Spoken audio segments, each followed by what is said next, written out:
Depuis l'aube des temps, l'homme regarde les étoiles en cherchant la raison d'être de son existence et sa place dans la création. Comment habitons-nous notre planète aujourd'hui? Avons-nous su conserver la sagesse des traditions anciennes? Selon la philosophie du Trihita Karana, l'homme doit vivre en harmonie avec les dieux, avec les hommes et avec la nature. Comment cette philosophie se matérialise-t-elle sur l'île de Bali en Indonésie, dans l'architecture d'hier et de demain?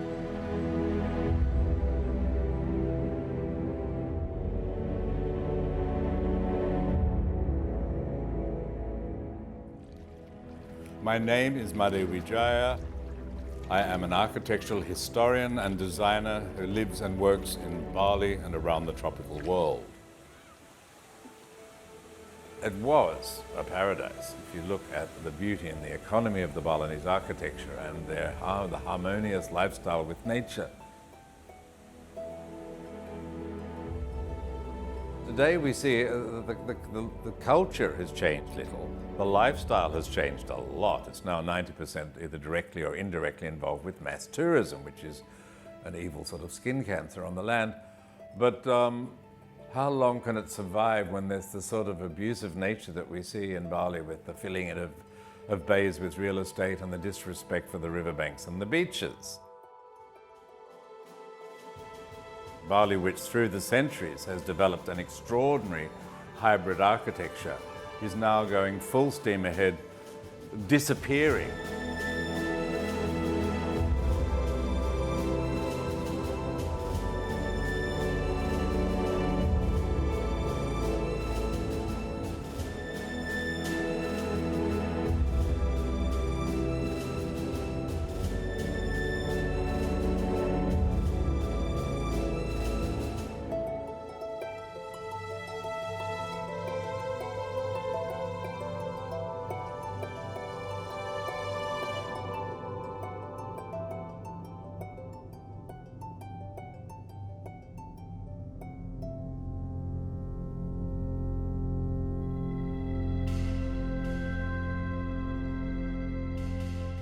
Dans la culture balinaise, où se mélangent influences animistes bouddhistes et hindouistes, tout dans l'univers, du macrocosme au microcosme, est divisible verticalement en 3 parties, du plus haut au plus bas niveau de pureté.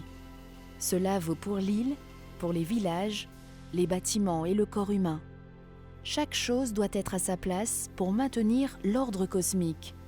Lorsqu'une âme se réincarne dans le corps d'un nouveau-né, elle descend du ciel du plus haut niveau de pureté. L'enfant ne pourra poser ses pieds au sol, le plus bas niveau de pureté, qu'après la cérémonie des 3 mois.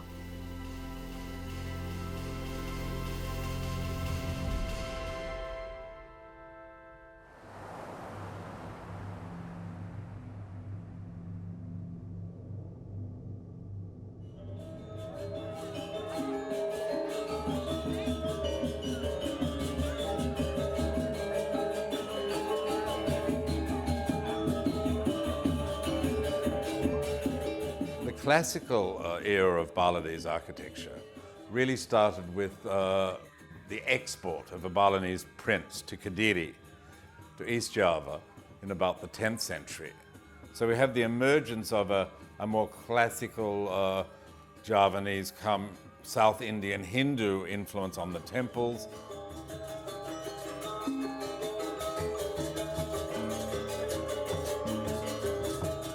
We are Hindu, similar like in India.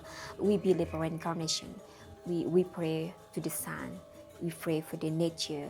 We pray for the all cycle of life. But before in Bali, we call our religion is we call agama tirta, or in English is water religion.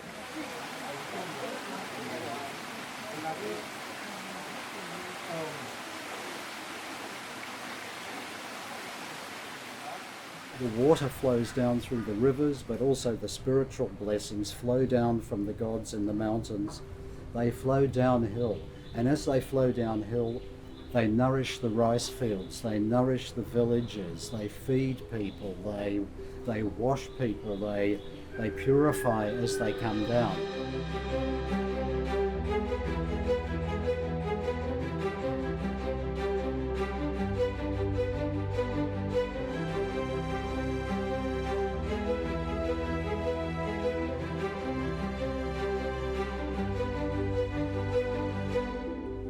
If we look at a village, we look at a kingdom, we look at any of the spatial units of Balinese culture, they all have that linear uphill, downhill logic to them. It's called Kaja, which means towards the mountains, and Klod to the sea. So if we're looking now at a village, a typical Balinese village, most of them, there is a road that runs from the sea to the mountains, up the ridge between the rivers, running uphill. They have a row of houses down this side, they have a row of houses down that side. At the top end of the village is a temple called Purapusa, which is the temple of the ancestors of the village. Down the bottom end of the village is the graveyard and the cremation yard, and there is a temple called Puradalam.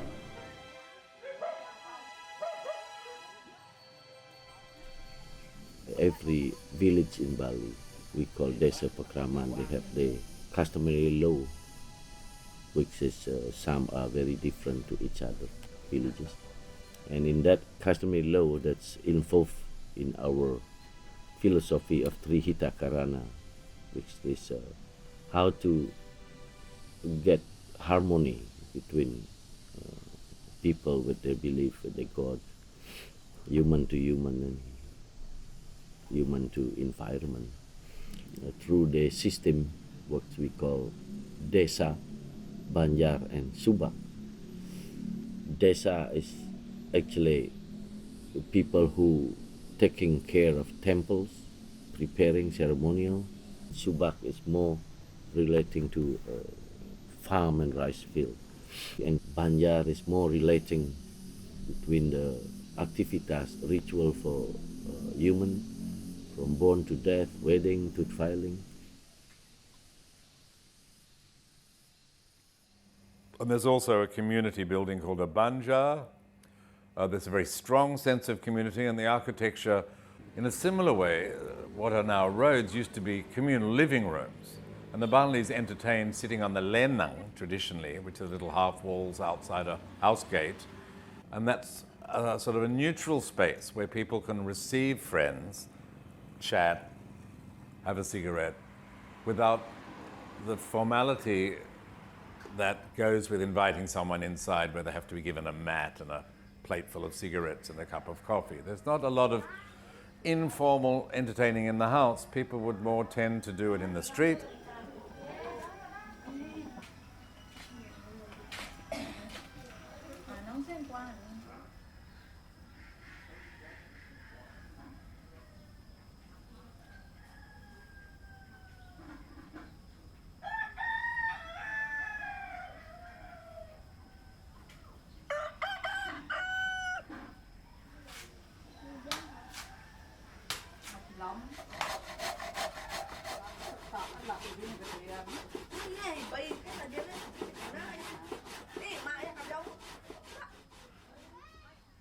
In a Balinese compound, traditionally it's brought by Bhagawan Wiswakarma.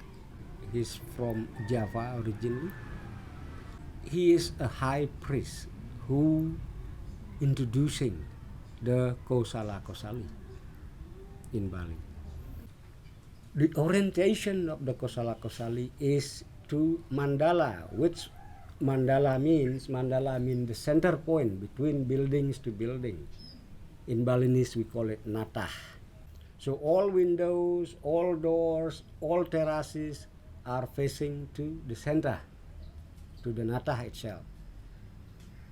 Only one person can look after the children is enough. Not everybody has to stay home.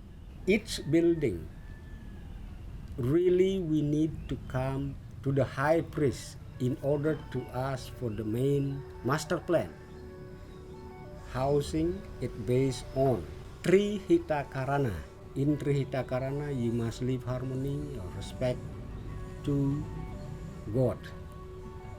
So you build a temple. It should be on the northeast. There is a building for your ancestor in the temple itself. Then you will have Bali Daja or Gedong. Usually the eldest of the family will stay in Gedong itself.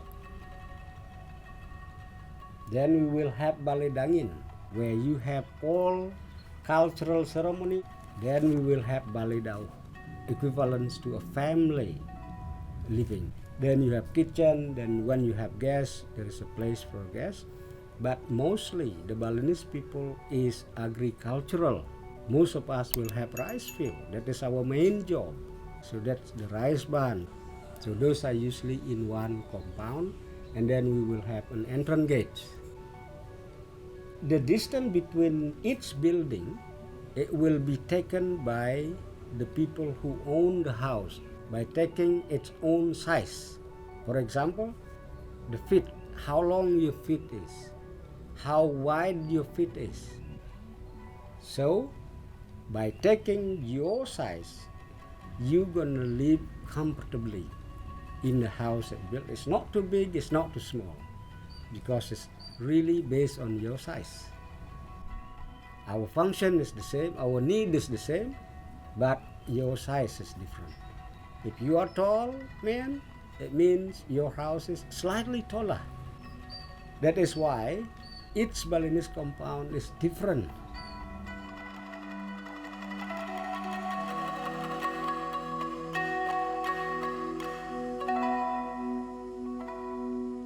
There's two aspects to life in everything Balinese. There is the material world that we live in, you and me and your camera and our motorbike and the trees, all of that. In Balinese that's called sakala. It means the material world. It means the ordinary world that we experience through our senses. But behind that is another world called niskala. It means the invisible world. We can call it the spiritual world, the world that we can't see out there. This sakala world is just an illusion that we pass through in that cycle of life. But everything goes through the cycle and disappears. The niskala world is more real, it's more important, and it actually controls the sakala world. And this applies to space, this applies to architecture as well. When you watch in any Balinese household, every morning the woman of the household makes these little basic offerings called saiban. They're just a little pile of rice on a little square of banana leaf. And she makes 10, 20, 30, 40 of them. And she places them at all these different points around her house yard. The first offerings she places on the most important shrines in the family temple. And then she goes to the Balai Daja, where the head of the family lives, to the place in the very center of the house yard. She also goes to the walls around the house, to the corners, because the corners are weak points where bad influences could come, and so she's protecting those. And then she goes to the kitchen, and she also makes offerings there for Brahma, the Indic god who lives in the fireplace, and Vishnu, the one who lives in the water tank. Finally, usually the last one is at the front entrance to protect the entrance so nothing can come in there. So what she's actually doing there is she's drawing a map of the Niskala landscape of that house yard.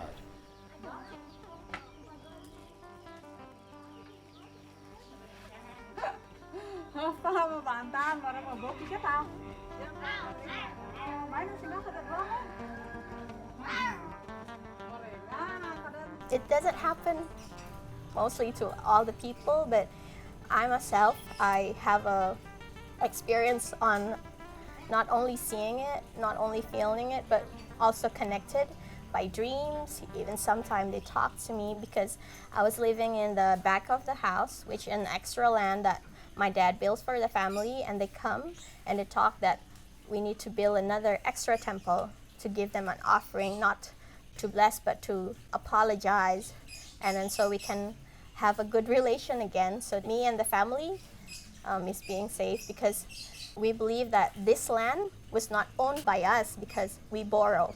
Everything that over here is borrowed because the spirit has owned it before us live here. We have ritual purification the land before we build, And then when the building finished, we have a housewarming by ritual and all that to make the building alive, Because in the building, we have the body and the soul. For us as a Balinese, a house is as important as yourself. That's why many people in Bali will say your house is the dimension of the human.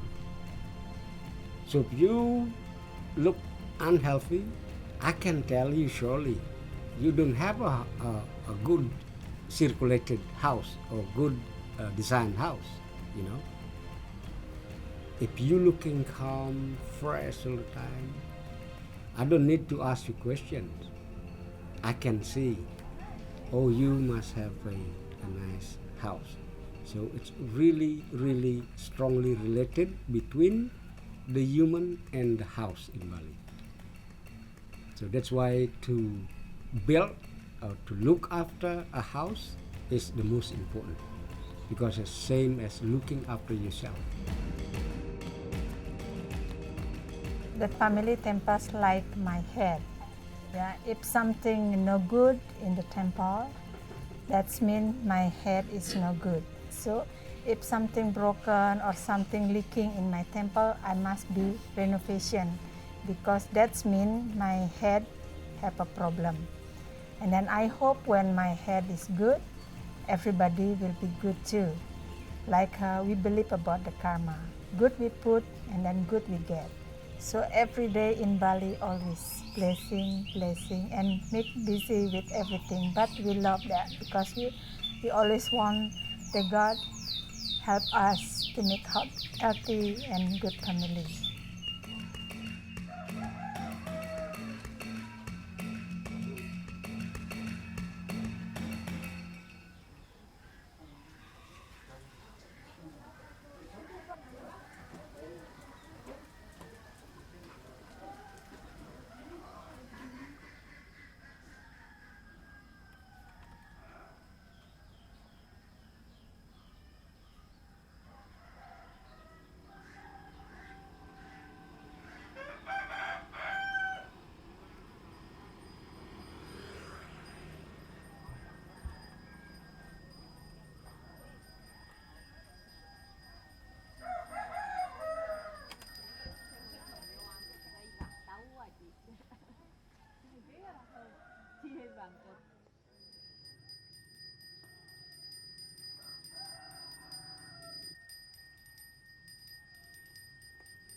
Suite à la cérémonie de mariage, la femme balinaise doit quitter sa famille pour vivre dans celle de son époux.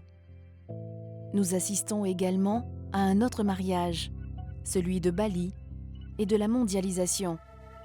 Comment l'île et ses habitants ont-ils été affectés par cette ouverture au monde ?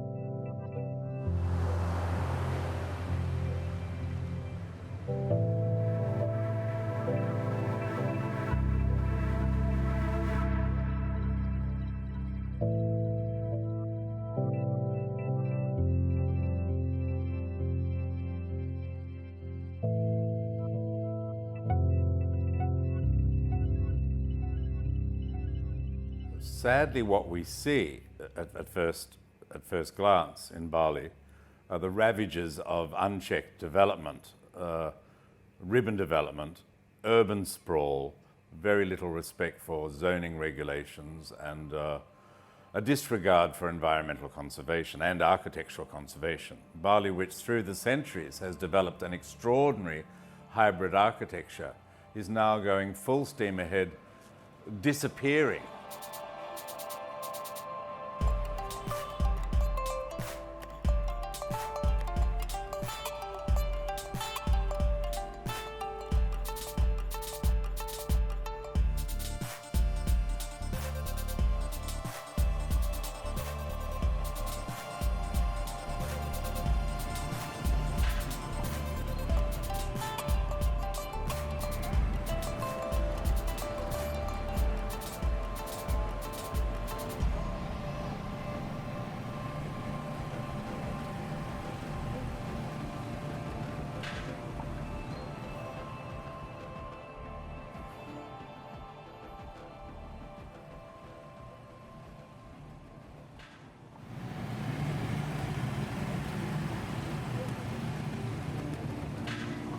I live in a really traditional Balinese family with a community and a village, but I also work in a restaurant in Ubud. In Bali, you can easily find job now because of the tourists also. There is a lot of place to work when you speak English, like in villas, hotel, restaurant, airport.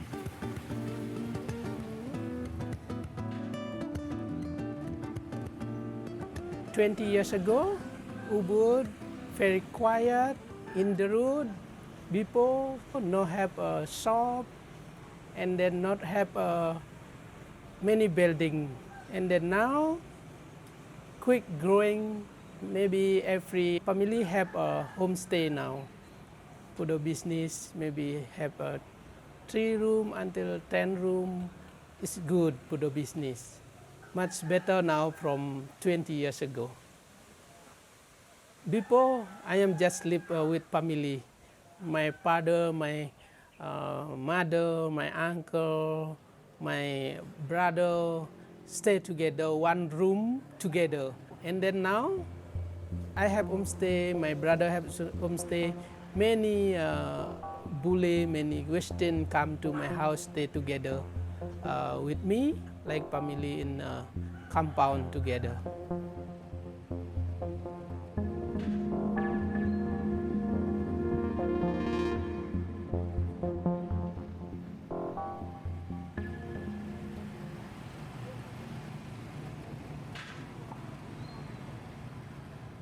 In the 200 years that a European nation went from agricultural society to industrial society to major social changes to technological revolutions. And those revolutions that happened over 200 years are happening here over the last 50 years.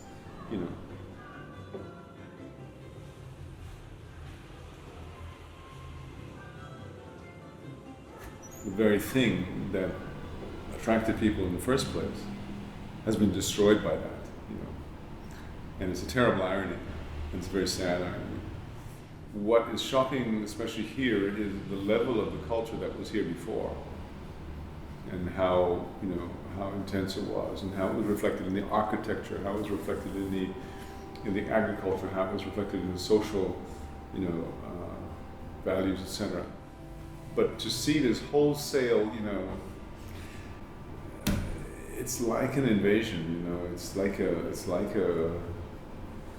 pillage,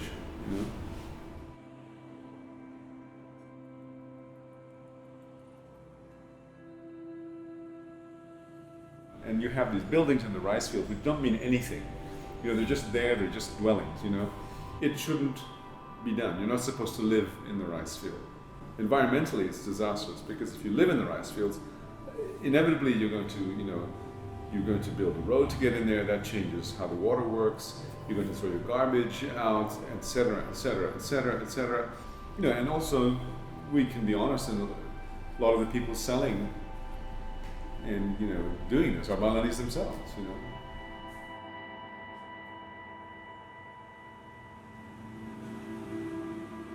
I think it's because the Western life effect and shocking culture and the touristic makes their mind just pursuit for money.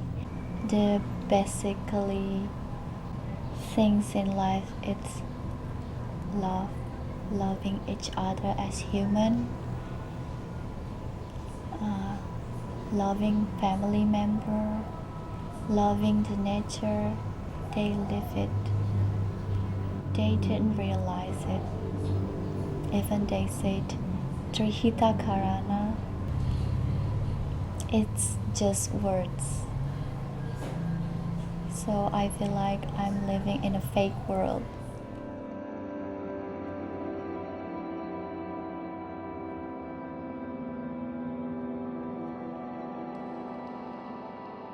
So people build like villas, resorts, or hotels, and so it's almost no more rest by the lab in Bali.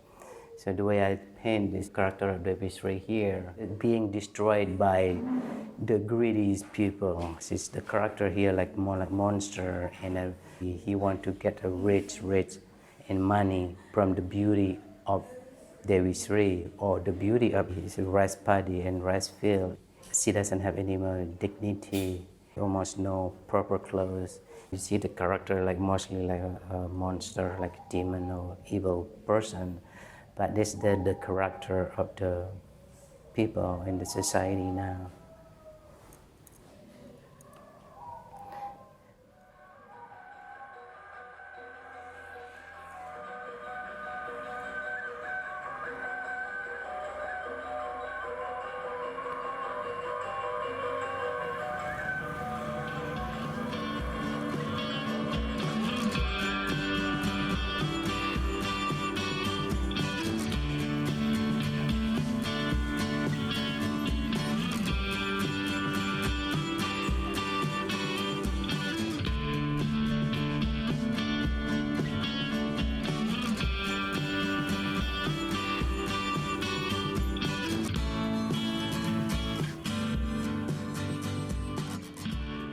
Urban Balinese, and really 50% of the population in South Bali now live in sort of suburbs.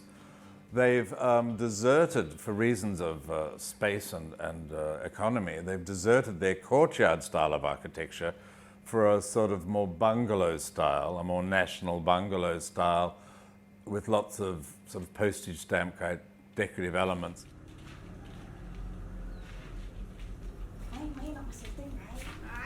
I'm living in Batu Bulan with my family. We moved here because my father teaching in the college. He also an artist. He doing the wood crafting. And my mom, she is doing translating from Balinese font into our Latin one. When we move here and make this house, it's not as bigger as the traditional Balinese architecture. Like the land is real small, so we only have one building and second floor. We have second floor.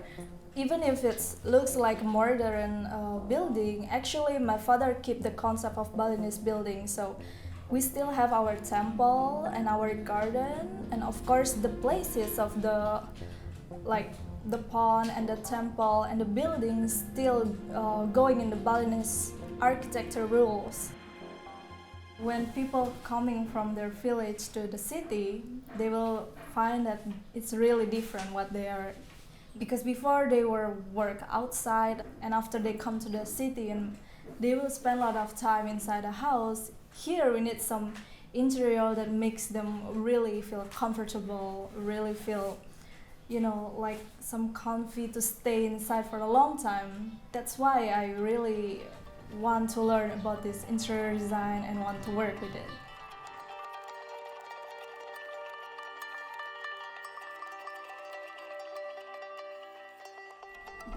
We have a demographic surplus in the Balinese villages here. All the youth from the villages are moving to the city. But in the city, owing to the land speculation, they cannot possibly purchase any land. So they cannot build their own house in the city. So you end up, you see, just renting a room. So you have the creation of an important layer of Balinese population, which is city dweller but landless. And in the long run, I think it's politically and socially dangerous, because they are marginalized. Yeah.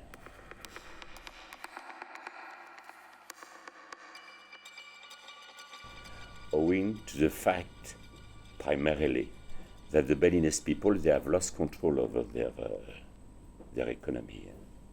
All the coastal areas have been taken over by outside capital, mainly people from Jakarta, from Surabaya. So the Balinese are relatively prosperous now, but they are not the masters of their own island now. And this is creating potentially, you see, social and even perhaps in the long run political problems here.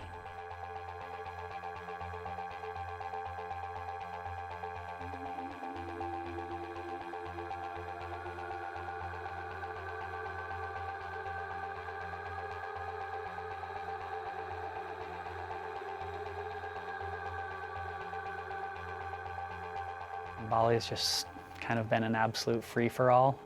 Basically, if you have money, you can show up and put as much cement down as you want and build the tallest buildings you want and steal all the water you want and do everything that you want if you show up with the money.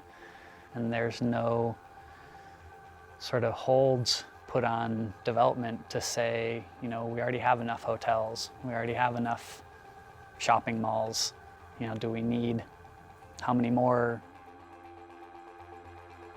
When do people finally decide, okay, adding another 100-room hotel is going to have a negative impact on the way of life and the culture in Bali? And, you know, I'm not sure that anyone's looking that far ahead. So it's pretty sad to see the lack of respect for future generations' quality of life and well-being. And if things don't change soon, it's going to get pretty bad pretty quick.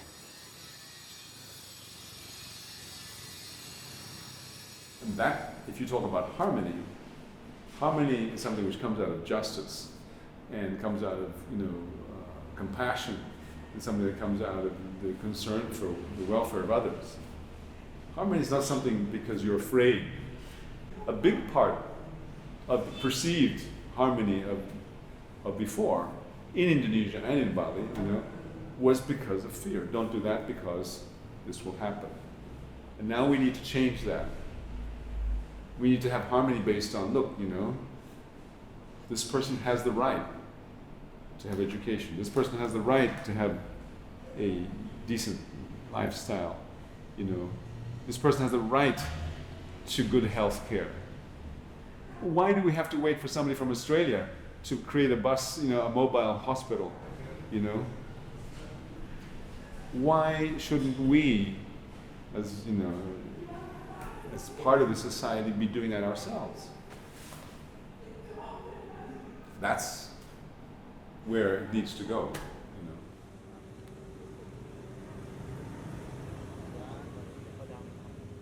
Apparently, the government, they are very much more fascinated about making more income from tourism.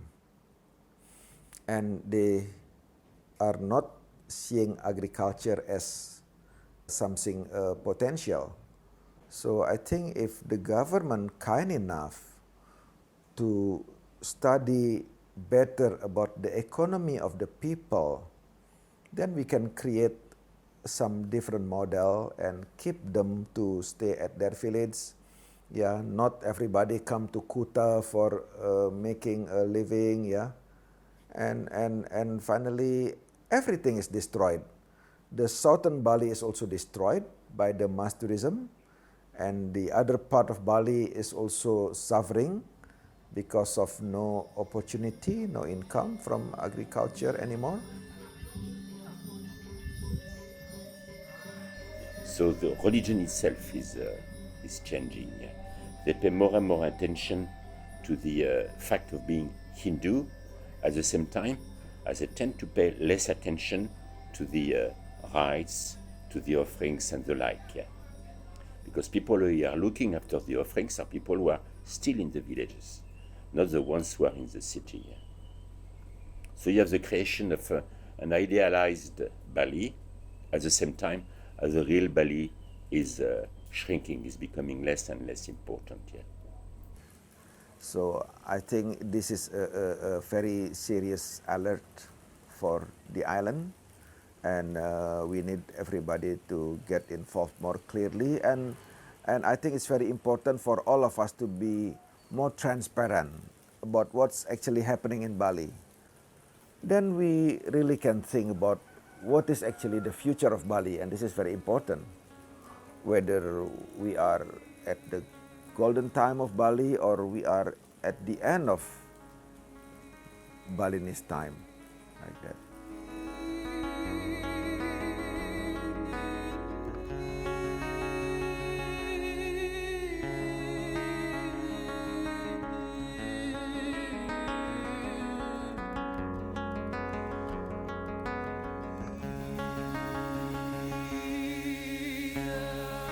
La mort est pour les Balinais le rite de passage le plus important au cours du cycle de la vie.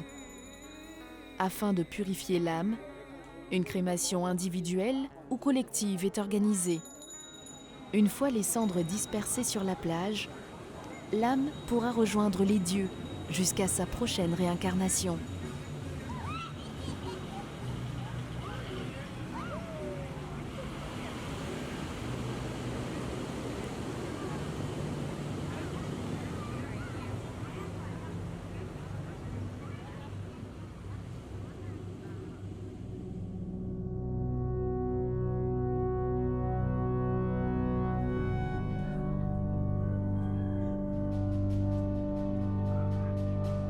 Un nouveau cycle commence et l'âme continue son évolution dans un nouveau corps. Pendant que les Balinais réfléchissent à la préservation et au futur de l'île, la philosophie du Trihita Karana continue de se matérialiser dans l'architecture. Les architectes expatriés la font renaître sous de nouvelles formes, développées à Bali pour le monde.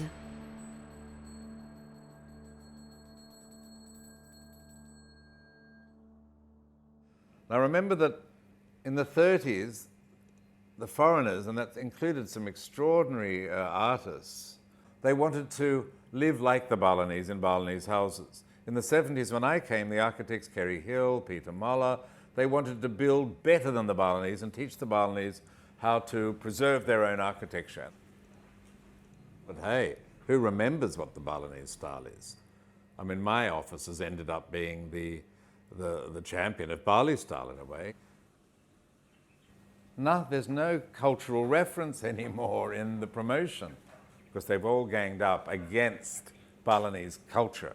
They can't stand the idea of trances, what they see as tribal belief systems. There are some notable exceptions, but for the most part, you know, we see these budget hotels and it's what the market wants, it's what the people want, and it's all about mass tourism. So you have to design for the mass market to be commercially acceptable. Culture-wise, it's a period of great change. We see a lot of reinventing, of restyling.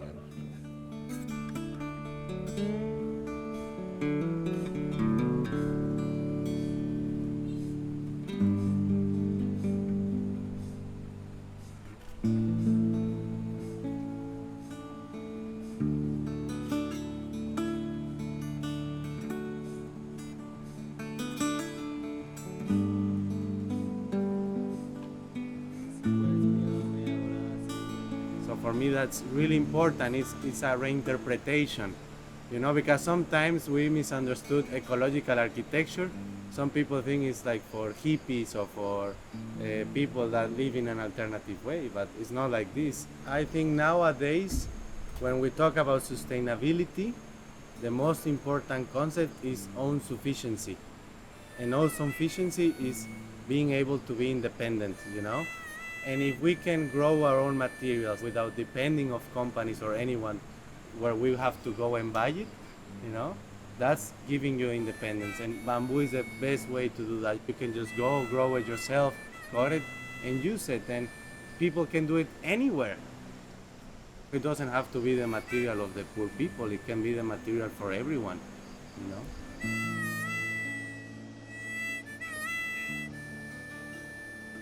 Bamboo is from all the world. Bamboo develops in all the tropical belts, and there is 1,500 species. And now imagine combining these qualities with the modern technology that we have now, that we are able to treat it. Now we are able to make long-term structures with bamboo, because before it was 10, 15 years, but now we can make structures that last over 50 or 100 years, depending how we use it. And we can see it in the buildings in Bali.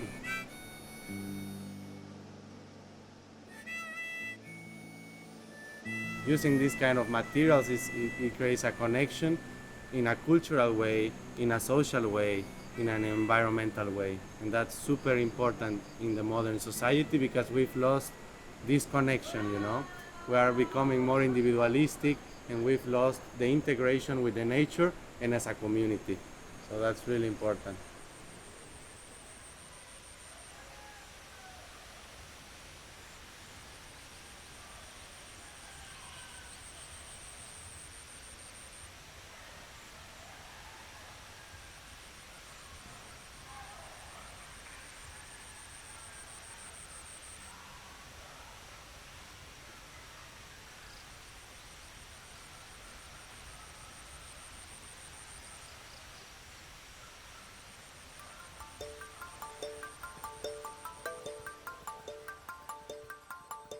We went from a more tribal and we were more connected to the natural world, and we went off that.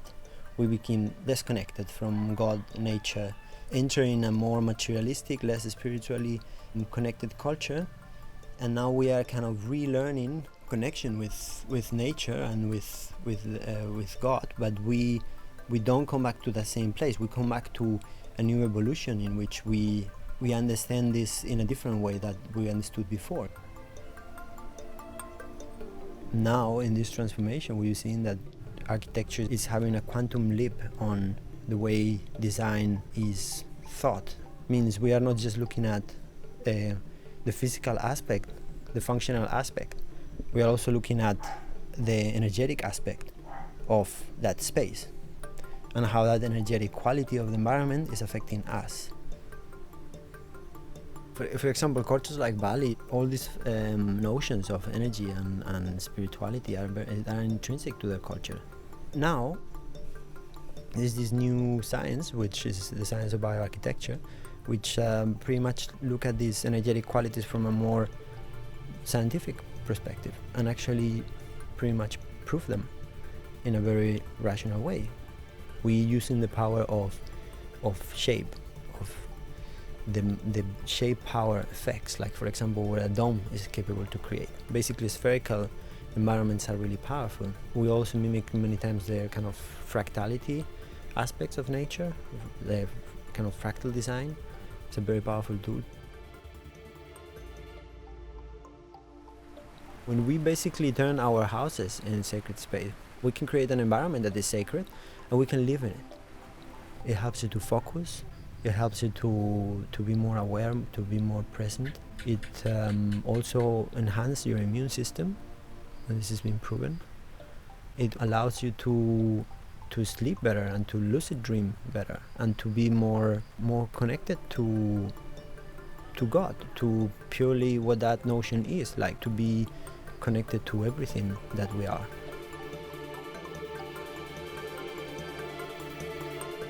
Then we can really create that synergetic, symbiotic relationship with our environment.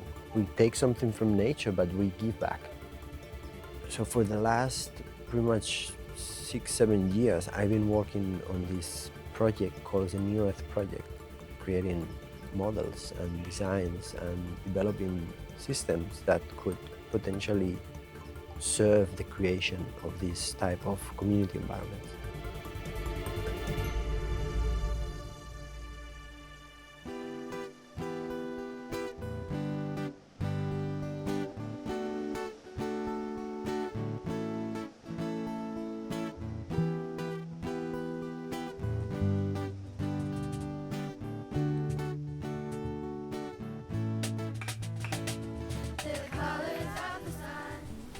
There's no place like this, no other school like this on earth. It's really beautiful, versatile, and it's meant to be user-friendly.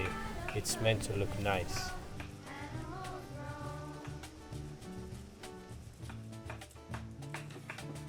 I've asked children many times that would you prefer to sit in a classroom that has walls or not, and everybody has always said that no, this is a lot better. The nature is there, you can see, it's like being a part of the world more.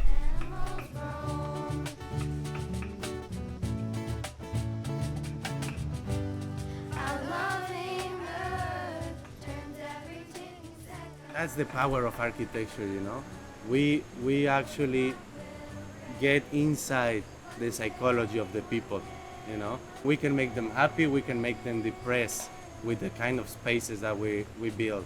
And the kind of spaces we've built lately is boxes, you know, square, closed, you know, but way too hermetic, you know. So we're creating a really stressed ecosystem. And you can see it's reflected in the society of now because we don't have connection with what really makes us alive, you know. If we really want to create a natural architecture, we need to create an architecture that promotes movement and the exploration of movement. People tend to forget that we have a kinesthetic sense, that the very way we make sense of our environment as human beings is through movement.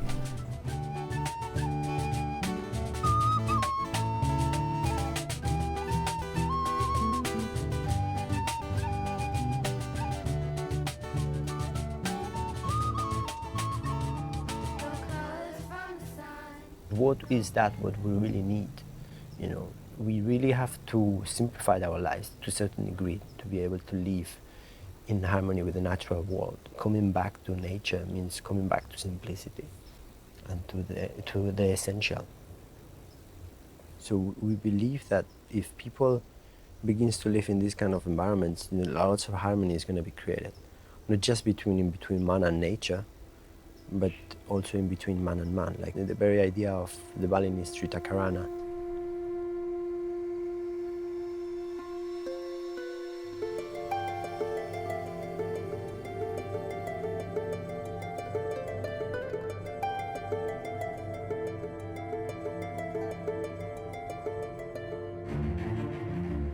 To apply Tritakarana, it's all using your feeling, your heart. There is no politics in there. There is no business in there. You can't just talk about Tritakarana, but you don't have a feeling for your neighbor, for your God, for the nature. So that's not Tritakarana.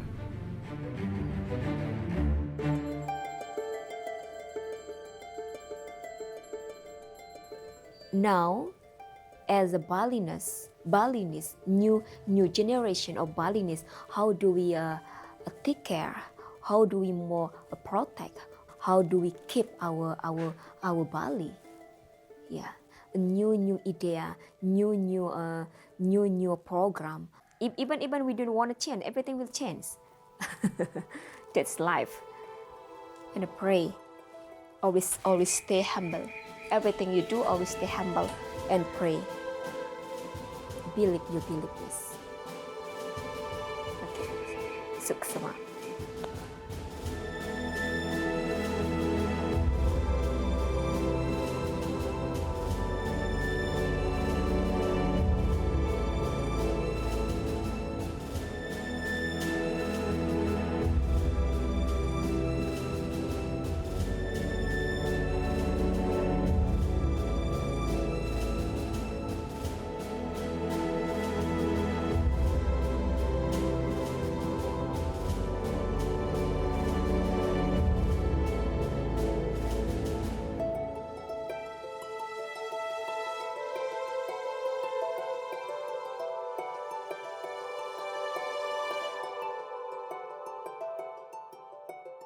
It's still incredibly dynamic, incredibly inventive, incredibly artistic culture.